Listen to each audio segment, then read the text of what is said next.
사랑하는 우리 이문동교회 성도 여러분, 안녕하십니까? 안녕하세요. 저는 오늘 믿음의 길에서 피어난 희생의 아름다움이라는 제목으로 두 번째 시간이자 마지막 시간을 가지려고 합니다. 본문은 히브리서 13장 1절에서 2절 말씀입니다. 우리가 지난주에는 일상 편이었다면 지금은 어떻게 보면 심화편, 신앙을 추구하는 사람으로서 해야 하는 또 하나의 교훈, 그 부분을 우리가 좀 다루려고 합니다. 오늘 본문입니다. 읽어주시면 감사하겠습니다. 형제 사랑하기를 계속하고 손님 대접하기를 잊지 말라. 이로써 부지 중에 천사들을 대접한 이들이 있었느니라. 네, 오늘 본문은 우리가 사랑하라는 이야기를 하면서 우리가 지난 시간에 배웠던 것처럼 손님 대접에 대하여, 특별히 지난주에는 지극히 작은 사람, 지극히 작은 자, 연약한 자, 갚을 수 없는 어떤, 우리가 잘난 사람들은 그 사람들에게 우리가 호의를 베풀었을 때는 어떻게 해줍니까? 그 사람들이 갚습니다. 그죠? 그 호의를 잘 갚지만은 지극히 작은 자들이나 연약한 자들은 갚을 길이 없기 때문에 누가 갚아주신다 그랬어요? 하나님께서. 그래서 우리가 그들을 더 긍휼히 여기고 봉사해야 된다는 얘기를 했는데요.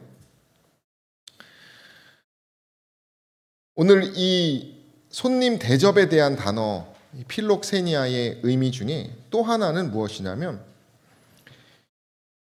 이 로마서 12장 13절에 딱 이 손님 대접 이 두 개 나왔는데, 하나는 히브리서에 나왔고 하나는 이 로마서에 기록되어 있습니다. 그게 무엇이냐면 성도들의 쓸 것을 공급하며 손 대접하기를 힘쓰라, 이런 말을 한다는 것입니다. 다시 말하면 성도들을 대접하는 일에 대한 이야기를 하는 것입니다. 당시에 이 초기 기독교인들의 특징은 무엇이냐면 흩어져 있었던 사람들입니다.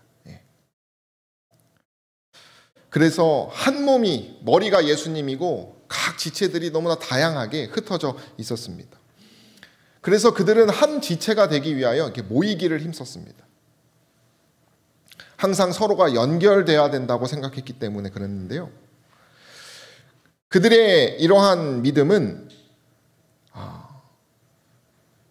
자신의 집을 열어서 이렇게 성도들을 대접하는 일로 이렇게 드러나게 되었습니다. 어떤 기독교인이 어떤 장소에서 다른 장소로 갈 때, 마치 우리가 재림교회가 이문동에도 있지만 저기 청량 가면 어디 있어요? 청량리도 있고 뭐 강원도 가면 그렇게 있잖아요. 거기 우리가 방문하게 되지 않습니까? 어떤 그러한 형제와 같은 마음으로 성도들끼리 그 자신의 집을 열어서 이렇게 초대하는, 방문 온 성도들을 대접하는 그런 일들이 있었다는 것입니다. 그래서 성도들의 쓸 것을 공급하면서 그들을 대접하기를 힘쓰라고 얘기하는 것입니다. 당시 기독교인들은 가난했기 때문에 여관에 머무르기가 쉽지 않았다고 합니다. 더하여 이 기독교인들은 혐오의 대상이었습니다. 그래서 여관 주인들이 높은 요금을 말하기도 하고, 그들의 어떤 사회적 평판 때문에 그렇게 어떤 여관에서 머무르는 것이 쉽지가 않았어요. 그래서 안전한 숙박처가 어디라는 것입니까? 이 성도의 집이었던 것입니다. 이러한 문화 때문에 이 초기 교회의 그 따뜻한, 그 아름다운 이야기들이 성경에 많이 기록되어 있는 것입니다. 초기 기독교를 지탱하는 큰 힘 중 하나가 그것이다, 이렇게 얘기를 한다는 것이죠.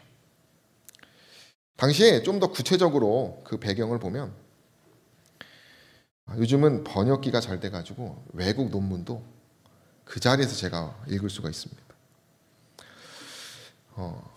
한 논문을 보았는데요. 당시에 추천 편지가 있었습니다. 추천 편지. 기독교인들이 그 집에 머물기 위해서 자기들끼리 뭐 하는 것이에요? 추천서를 쓰는 것입니다. 그 배경에 대해서 한 논문이 이렇게 말을 하는데요. 파피루스라고 해서 다음과 같이 이렇게 양피지어 같은 곳에 혹은 어떤 이렇게 종이로 잘 만들어진 이집트에서 만든 그런 종이에 글을 쓰는 것입니다.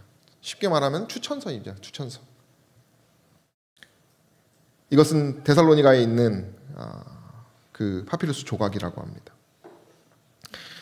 그러나 옛날에는 이러한 추천서의 개념은 엘리트들이나 고위 왕족들이 쓰는 개념이었습니다. 그러나 이것이 점점점 대중화되면서 일상에서 이걸 쓰기 시작합니다. 그래서 이 초기 기독교인들이 이러한 추천서를 쓰는 것이 그렇게 어려운 일이 아니었어요. 추천서의 내용은 일반인들은 이렇게 쓰는 것입니다. 안부를 보내며 건강을 기원한다. 이 편지를 전달하는 누구는 내 집안 사람이다.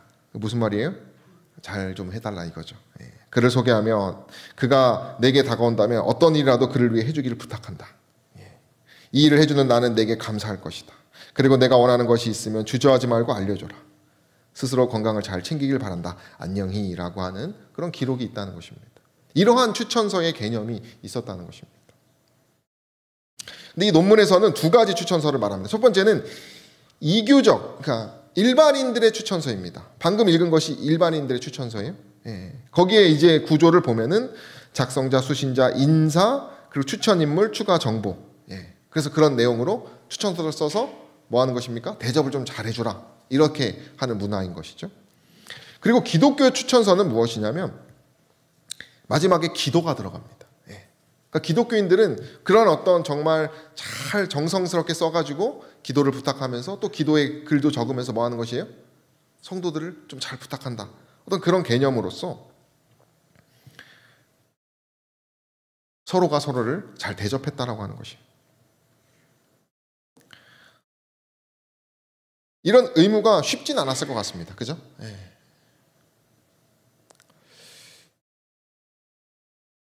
그런데 문제는 이 베드로전서에 보면 서로 대접하기를 뭐 없이 하라고 합니까? 원망 없이. 그러니까 원망할 일들이 여러 등장한다는 것입니다.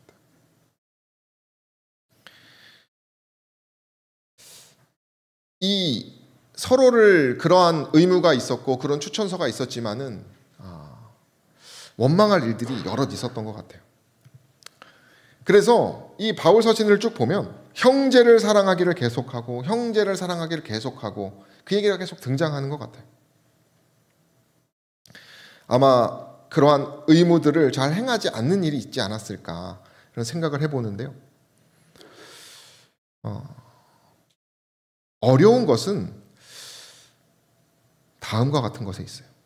당시에 어떤 일이 있었냐면 클라우디우스라고 하는 로마 황제가 있었는데요. 이 황제가 유대인들을 로마에서 쫓아냅니다. 로마인들. 로마에서 유대인들을 다 쫓아내요.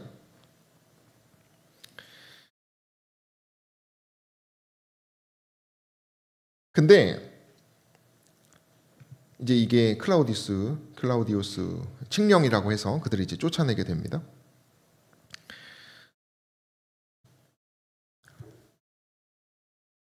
영감의 글에도 로마에서 폭동을 일으켰기 때문에 유대인들을 쫓아냈다. 또 이런 기록들이 있어요.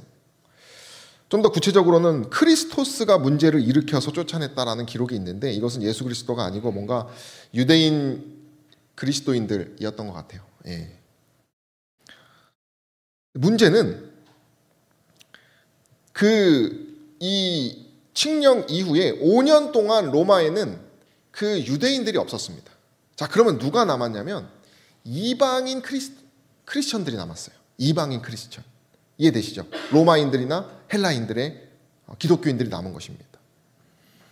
당시에 힘 있는 권력자는 누구였냐면 로마인들의 어떤 소수와 유대인들이 힘이 있었습니다. 근데 지금 로마에 유대인들이 다 빠진 거예요. 그러면 어떤 일이 발생하냐면 이 5년 동안 이방인들이 교회에 포진되어 가지고 신앙생활을 했을 것입니다. 여러분 5년만 지나면 아무리 힘 있는 사람도 5년이 지나면 어떻게 됩니까? 그 사람이 부재에 있으면 그것을 어떤 영향력으로 잃기 마련이죠. 그죠? 근데 이제 이 황제가 죽은 이후에 5년 뒤에 다시 유대인들이 로마로 돌아오면서 그 교회로 다시 들어오게 됩니다.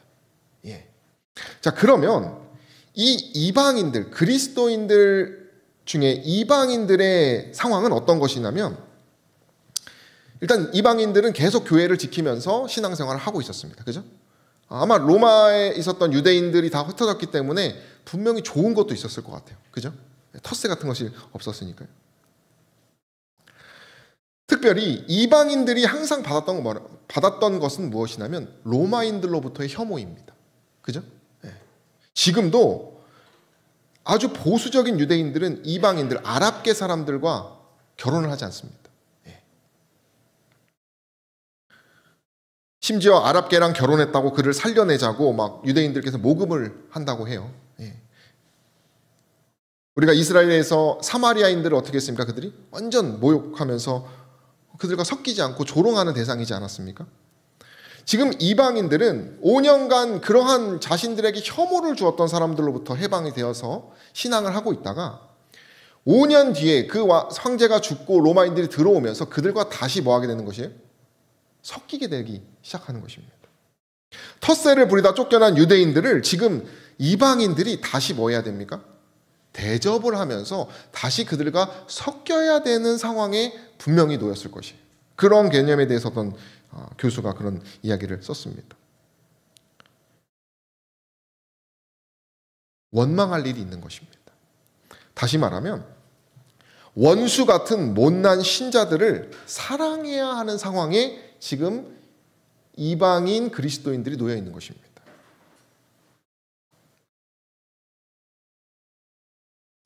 여러분, 우리가 나에게 해코지하거나 나를 미워하거나 나를 조롱하고 혐오했던 사람을 내가 다시 그 사람에게 복수할 수 있는 기회가 있을 때 인간의 감정을 어떻게 합니까? 복수를 일반적으로는 하게 되겠죠.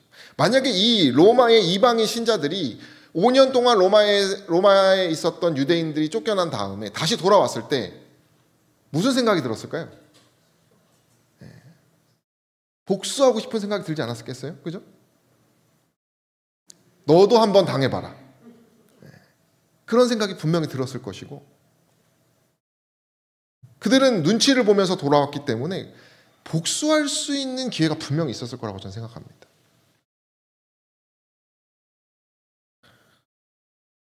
그러한 과정 속에서 너희가 서로 원망 없이 서로 대접하라 이렇게 얘기하는 것입니다. 그러면 오늘 우리의 본문의 교훈을 정리하자면 이것입니다. 읽어주시면 감사하겠습니다. 너희가 만일 너희를 사랑하는 자를 사랑하면 칭찬받을 것이 무엇이뇨? 죄인들도 사랑하는 자를 사랑하느니라. 너희가 만일 선대하는 자를 선대하면 칭찬받을 것이 무엇이뇨? 죄인들도 이렇게 하느니라. 네, 여러분, 우리가 나를 사랑해주고 호의적인 사람을 사랑하는 것은 아주 쉬운 일이고 일반적으로 잘할 수 있는 일이죠. 오늘 본문의 교훈은 그 일을 하라고 하는 것이 아닙니다. 이 일을 하라고 하는 것이. 읽어주세요. 오직 너희는 원수를 사랑하고 선대하며 아무것도 바라지 말고 빌리라. 그리하면 너희 상이 클 것이요 또 지극히 높으신 이의 아들이 되리니 그는 은혜를 모르는 자와 악한 자에게도 인자로우시니라.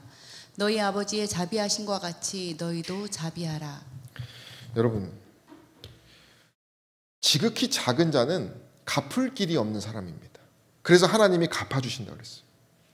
그러면 오늘 지금 여기서 말하는 원수는 어떤 사람이에요? 똑같은 사람입니다. 왜요? 은혜를 모르고 갚지 않는 사람입니다. 염치가 없는 사람이 원수예요.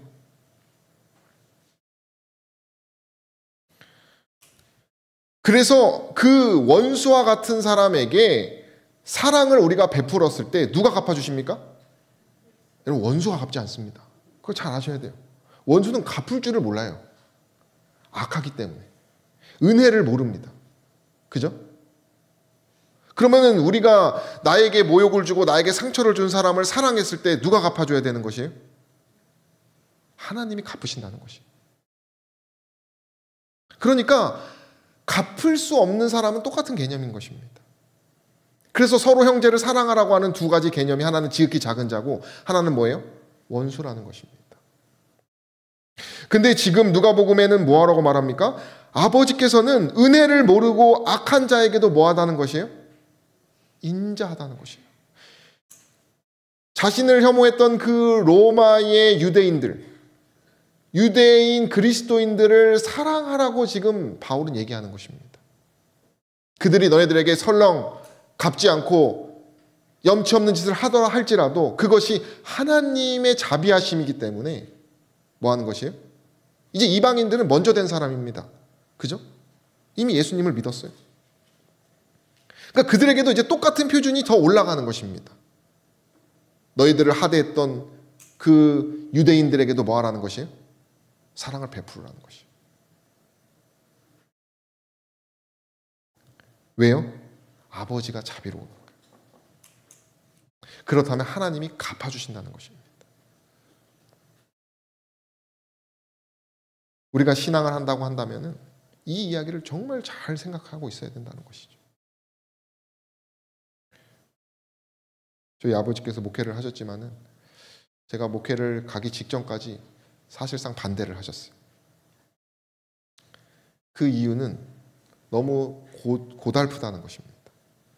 이 사랑을 해야 되기 때문에. 차라리 무시받지 않고 먼저 죄송하다고 하지 않는 그러한 직업을 갖기를 원하시는 것을 제가 느끼고 있었어요. 근데 제가 뭣도 모르고 목회를 한 것도 있고, 저는 아버지 성향보다는 어머니 성향이 아마 좀 더 있어서 하나님의 은혜로 여기까지 왔는데요. 선배 목사님들의 그 목회 여정을 보면은 이 원수를 사랑하는 것과 같은, 전혀 잘못하신 게 없음에도 먼저 가서 머리를 숙이시는 그런 모습을 제가 여러 번 봅니다. 왜 우리 그리스도인들은 그렇게 하는 것입니까? 아버지께서 하셨기 때문에. 그 사랑이 많았던 초기 교회에도 그렇게 이러한 사랑이 쉽진 않았던 것 같습니다. 기독일보에 이런 얘기가 있습니다. 개신교인 10명 중 8명 용서를 경험했다.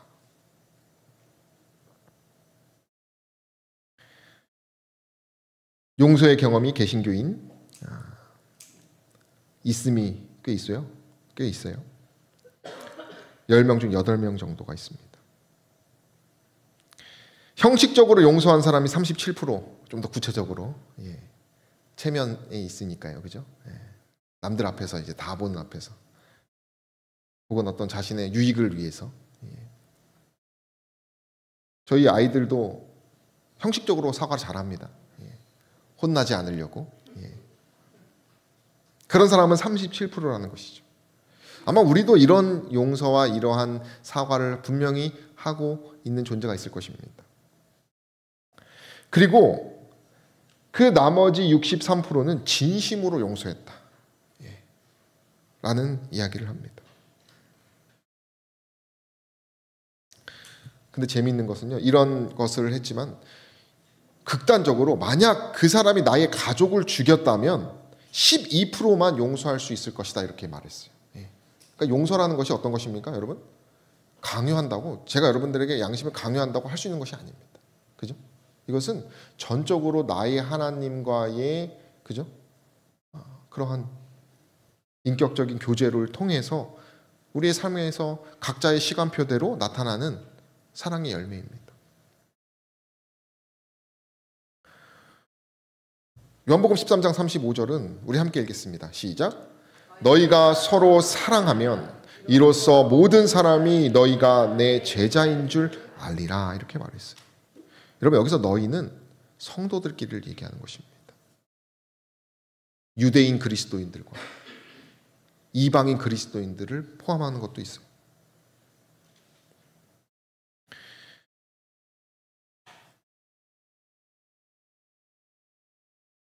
결국 우리는 교회에서나 밖에서나 사랑하는 그러한 모습으로 인해서만이 전도할 수 있고 하나님의 재림을 촉진시킬 수 있다는 것이죠.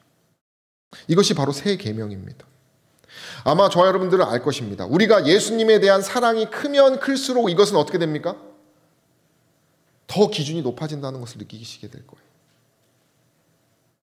우리가 예수님을 더 사랑하면 사랑할수록 우리의 이기심, 우리의 내재된 자기중심적인 사고, 우리의 죄의 깊이가 더 깊어져서 우리는 더 어쩌면 고통스러워질 수도 있습니다. 그저 형식적인 것에서 끝나지 못해요. 예수님을 더 사랑하는 사람은 정말 진심으로 기꺼이 용서하고 싶은 마음이 분명히 들 것이에요.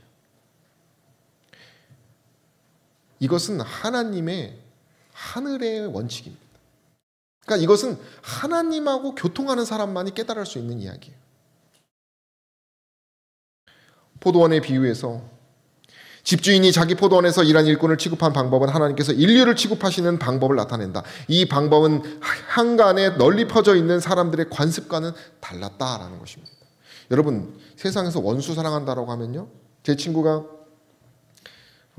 약간 유명세를 타서 이제 연예계에서 일을 하고 있는 친구가 있는데, 이 친구가 신학과 출신이다 보니까 그 어떤 성적인 그런 문제를 사회적으로 일으킨 사람을 어떤 죄인의 관점에서, 용서의 관점에서 사람들한테 살짝 말을 했었어요. 그랬더니 그것을 일반인들이 이 사람이 미화시킨다, 죄를. 그 상대에서 그 막 경연을 했던 친구거든요. 그 상대방 쪽에서 그 죄를 미화시킨다라고 하면서 공격이 들어옵니다. 여러분, 세상에서 우리가 원수를 사랑한다라고 하는 개념은 사람들이 합리적이지 않다고 생각하죠. 그죠? 왜 그렇습니까? 원수는 뭐 해야 됩니까? 갚아야 돼요. 눈에는 눈, 이에는 이로 갚아야 되는 것이 세상의 원칙입니다. 그러나 예수께서는 뭐라고 말하십니까? 내 생각은 너희 생각과 다르며 내 길은 너희 길과 달라서 하늘이 땅보다 높음 같이 내 길은 너희 길보다 높으며 나의 생각은 너희 생각보다 높다고 분명히 말씀하십니다. 그래서 하나님의 생각은 이것이에요. 내 원수가 줄이거든 뭐하라고 말합니까? 먹이고 목마르거든 마시우라는 것입니다.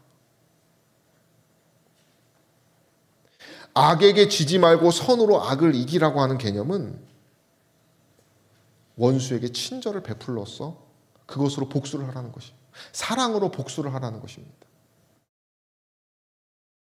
오늘의 본문은 이것을 얘기하는 것입니다. 이런 자에게 그 원수가 너에게 갚진 않겠지만은 내가 너에게 갚아줄 테니, 그런 상을 줄 테니 너가 나를 믿고 따라오라고 말씀하신다는 것이. 저 여러분들이 이 교훈을 오늘 이 시간 기억하시게 되기를 간절히 소망합니다.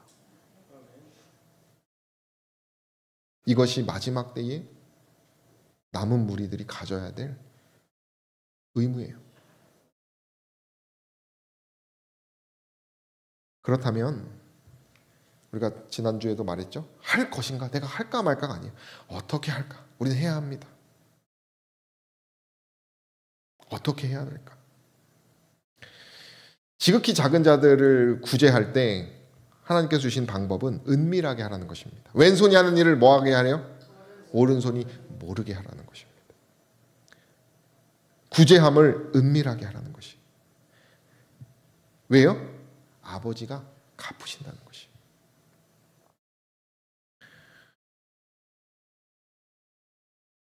다시 말하면 이 아버지가 갚으실 것을 믿는 것이 중요한 것입니다. 뭐라고요, 여러분? 아버지께서 갚아주신다는 것입니다. 내가 그 원수를 사랑하라고 할 때 내가 사랑할 수는 없지만 순종하는 마음으로 그를 용서할 때 그는 나에게 부끄러운 줄도 모르겠지만 누가 아신다는 거예요? 하나님이 아시니까 갚아주신다는 거예요. 여러분, 세상의 모든 대부분의 불행은 인간관계에서 비롯되는 것입니다. 직장에서도 마찬가지고요. 친구 관계, 이웃 간의 관계, 교회에서, 그리고 가정 속에서도, 그죠? 아버지를 용서하지 못하는 딸들.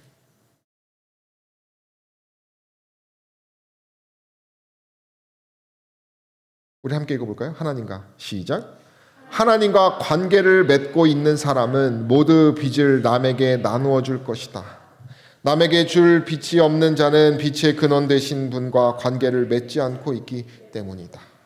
여러분, 하나님과 관계 맺는 사람만이 원수를 사랑할 수 있다는 것이에요.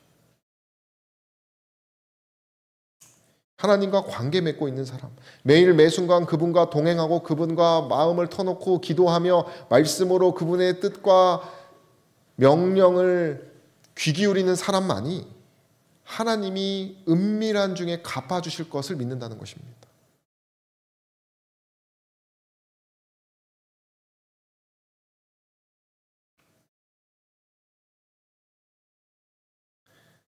읽어주세요. 과오를 범한 자들을 타락의 길로 가도록 내버려 두고 그들에게서 눈을 돌이키는 자는 그리스도의 제자가 아니다. 다른 사람들을 고발하는 데 앞장서고 그들을 재판하여 처벌하는 데 열중하는 자들이 오히려 그들의 생애에 있어서는 그 사람들보다 더욱 죄가 많은 수가 있다. 오늘날 용서하지 않습니다. 그죠? 이 용서 얘기하면은 아마 손가락질 받아요. 근데 뭐라고 말합니까? 오히려 그 정의를 실현해야 된다고 하는 많은 사람들이 그들의 생애에 있어서 더 죄가 많다는 것입니다. 드러나지 않은 죄가 더 많은데도 불구하고 정죄를 한다는 것이에요. 읽어주세요. 사람들은 죄는 사랑하면서도 죄인은 미워한다. 그러나 그리스도께서는 죄는 미워하고 죄인은 사랑하신다. 이것이 그리스도를 따르는 모든 사람들의 정신이 되어야 한다. 그리스도인의 사랑은 비난하는 데는 느리고 회개함을 분별하여 용서와 격려를 하는 데는 신속하고 방황하는 자를 거룩한 길로 인도하여 그의 발이 그 길에 머무르도록 한다. 그리스도께서는 죄는 미워하고 죄인은 뭐합니까? 사랑한다는 것이에요. 이것이 저와 여러분들이 가져야 할 하나님의 명령이라는 것이에요. 비난하는 데는 느리고 회개함을 분별하여 용서와 격려를 하는 데는 신속한 것. 이 그림은 누구입니까? 다윗이죠. 다윗.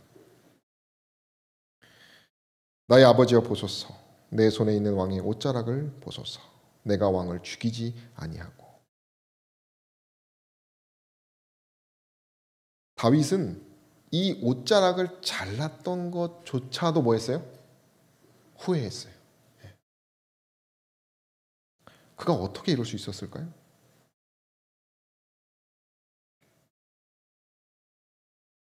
성경에 보면 왕은 내 생명을 찾아 해하려 하시나 나는 왕에게 범죄한 일이 없습니다. 이렇게 말합니다. 자신을 괴롭혔던, 죽이려고 했던 사람을 뭐 하는 것이? 용서하고 있어요.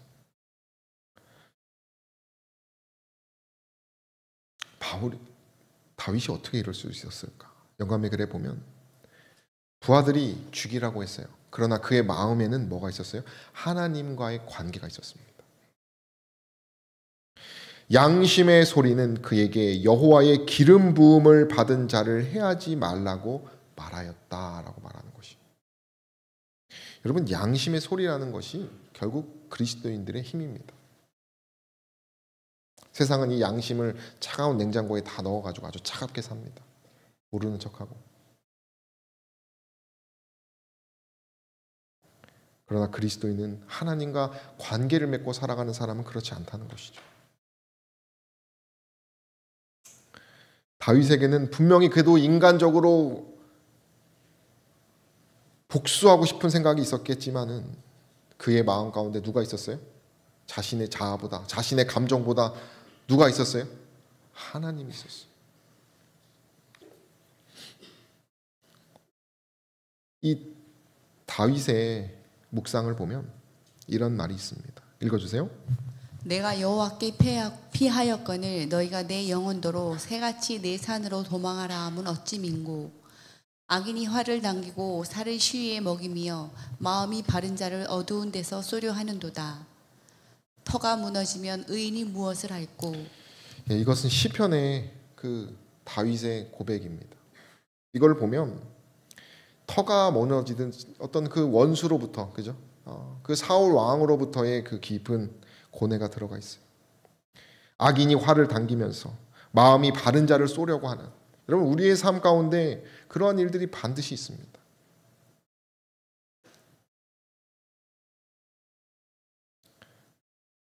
그러나 다윗은 이렇게 고백합니다. 우리 함께 읽어볼까요? 여호와께서 그 성전에 계시니. 시작. 여호와께서 그 성전에 계시니 여호와의 보좌는 하늘에 있으며 그 눈이 인생을 통촉하시고 그 안목이 저희를 감찰하시는도다. 여호와는 의인은 감찰하시고 악인과 광포함을 좋아하는 자를 마음에 미워하시는도다. 다윗은 늘 하나님과 관계 맺고 인격적으로 이러한 묵상을 하고 있던 사람이었기 때문에 뭐 할 수 있었던 것이에요? 그 양심의 소리를 붙잡을 수 있었던 사람이라는 것이에요.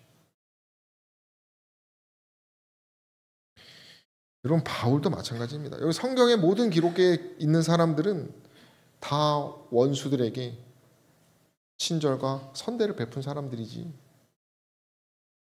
세상의 그러한 원칙처럼 눈에는 눈, 이에는 이로 갚은 것이 아니에요. 여러분 유대인들의 배신자가 바울입니다. 유대인들은 바울을 싫어했어요.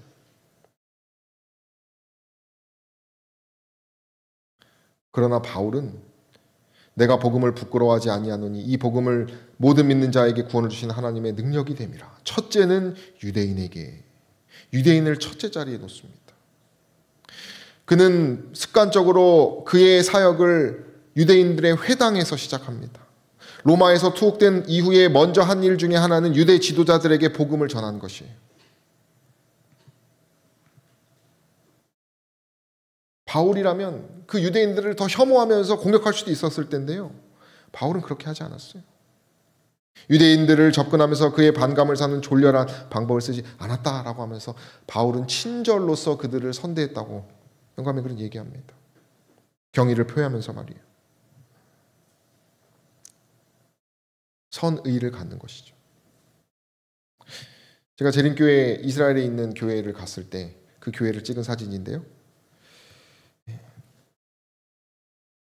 유대인들 지역에 있기 때문에 이 우리 교회도 이러한 그들의 문화에 어울리는 이런, 그죠? 성경 뒤에 뭔가 보이시죠, 그죠? 네. 뭔가 그들을 선대하는 그런 모습을 제가 이렇게 생각이 나서 가지고 왔어요.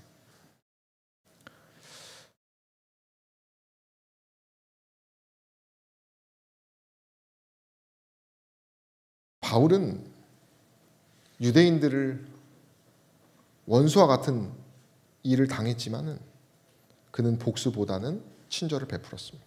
그들을 더 먼저 대접했어요.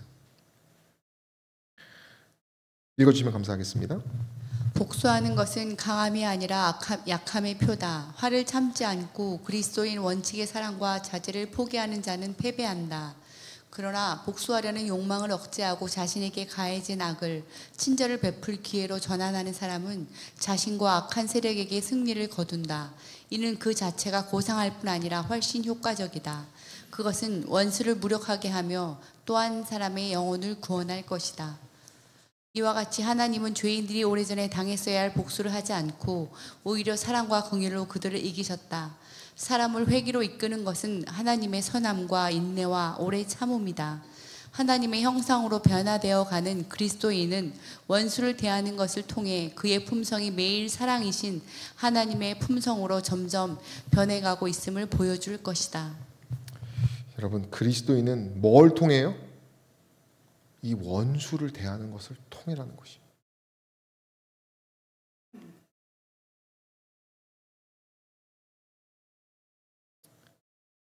우리가 사랑과 긍휼로 하나님의 그 품성으로 승리하는 저 여러분 되시기를 간절히 소망합니다. 잘 아시는 분들도 있겠지만 117년 역사를 지닌 감리교회에서 거의 한 8, 9년 전에 한 살인사건이 있었습니다. 수요 성경 공부하던 백인 우월주의에 빠진 21살 청년이 성경 공부 중에 그 목사를 포함해서 9명을 총으로 죽이는 일이 일어납니다. 찰스턴 흑인 교회에서. 그래서 이러한 많은 사람들이 그 교회에 이렇게 애도를 표하는 일이 있었어요. 한번 들어보셨죠? 예전에 한번 되게 유명했는데 이 청년입니다. 근데 이 청년은 그 법원에서도 이런 말을 합니다. 뭔가를 증오하는 사람은 누구든 그럴 만한 이유를 마음속에 갖고 있다고 주장했다. 그는 또 난 여전히 해야 할 일을 했다고 느낀다. 여러분, 원수는 염치가 없습니다. 원수는 악한 것이에요.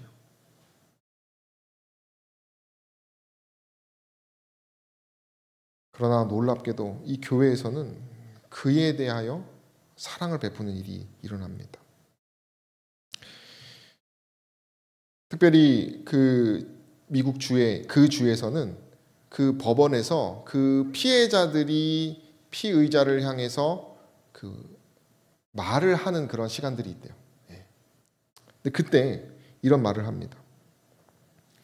나는 너를 용서하고 우리 가족도 너를 용서한다. 내가 우리의 용서를 참회의 기회로 삼아 지금보다 더 나은 사람이 되기를 바란다. YTN 뉴스에서도 나왔어요. 우리 모두 전처럼 살지는 못하겠죠. 하지만 당신을 용서합니다. 당신에게 하나님의 은혜가 깃들기를 바랍니다. 이렇게 말해요. 이 청년은 사형 선고를 받았습니다. 그러나 지금도 항소를 하고 있다고 제가 이렇게 찾아보니까.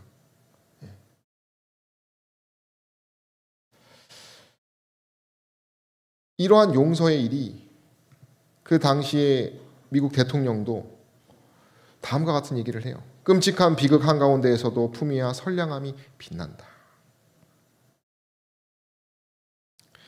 유족들의 입에서 저주와 원망이 나오고 그를 어떻게 해서든 복수할 말이 나올 줄 알았는데 그 교회의 성도들 입에서 뭐가 나오는 것입니까? 용서와 은혜가 나온다는 것이. 국가가 감동을 했어요. 물론 그 21살 청년은 회개하지 않았습니다. 그러나 누가 갚아주실 것이에요? 하나님이 갚아주실 것을 그들은 믿은 것이에요. 그 놀라운 사랑의 모습으로 당시에 이 오바마 대통령이 어메이징 그레이스, 자비로운 주 하나님을 그들을 애도하는 자리에서 노래를 부릅니다. 잠깐 들려드릴게요. Amazing grace. Amazing grace.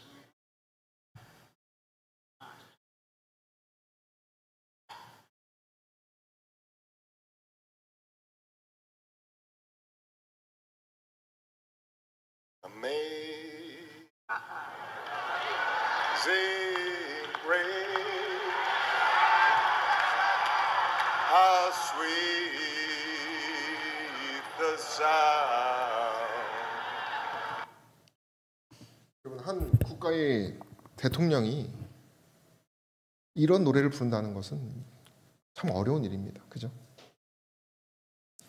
그러나 그런 감동을 주었다는 것이죠. 놀랍게도 21년에 국가가 대신해서 그 유가족들을 애도해서 1,100억 원, 8,800만 달러를 배상해 줍니다. 그 총기 살인 청년은 배상하지 않았어요. 그러나 놀랍게도 그것에 감동한 사람이 갚아주는, 그 돈을 받아서 살아 돌아오는 것은 아니지만은 1,100억 원이라고 하는 그 유가족들에게 그것을 국가가 배상했다라고 하는 것은 하나님의 은혜가 아닐까, 이런 생각을 해봅니다.